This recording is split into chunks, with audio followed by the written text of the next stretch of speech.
Assalomu alaykum.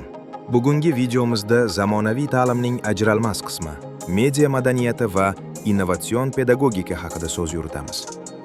Media madaniyati nafaqat axborot olish, balki fikrlash, tahlil qilish, mustaqil qaror qabul qilish madaniyatidir. Bugun har bir o'quvchi, har bir o'qituvchi raqamli olamda yashamoqda. Demak, media savodxonlik endilikda zarurat. Tasavvur qiling.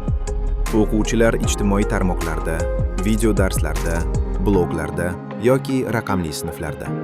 Shu sababli media madaniyat ta'lim jarayonining markazida turadi. O'qituvchi endi faqat bilim beruvchi emas, balki digital yo'l ko'rsatuvchi, tanqidiy fikrlashni o'rgatuvchi murabbiy. Innovatsion pedagogika bu ta'limni texnologiya bilan uyg'unlashtirish. Masofaviy darslar, virtual laboratoriyalar, AR/VR simulyatsiyalar, gamifikatsiya, sun'iy intellekt yordamida individual ta'lim. Bularning barchasi bugunning haqiqatidir. Bu yondashuv o'quvchini passiv tinglovchidan faol ishtirokchiga aylantiradi. Media madaniyati va innovatsion pedagogika birlashganda ta'lim yanada kuchli bo'ladi. O'quvchilar axborotni tahlil qiladi, mustaqil fikrlaydi.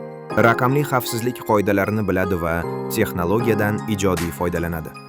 Xulosa qilib aytganda, bu kelajak avlod uchun zarur kompetensiyalar majmui.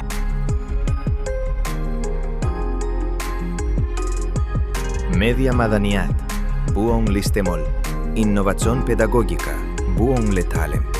Agar biz zamonaviy, erkin fikrlaydigan, raqamli dunyoda mustahkam o'rnini topa oladigan yoshlarni tarbiyalamoqchi bo'lsak, ushbu ikki yo'nalish bilan birga rivojlanishimiz shart.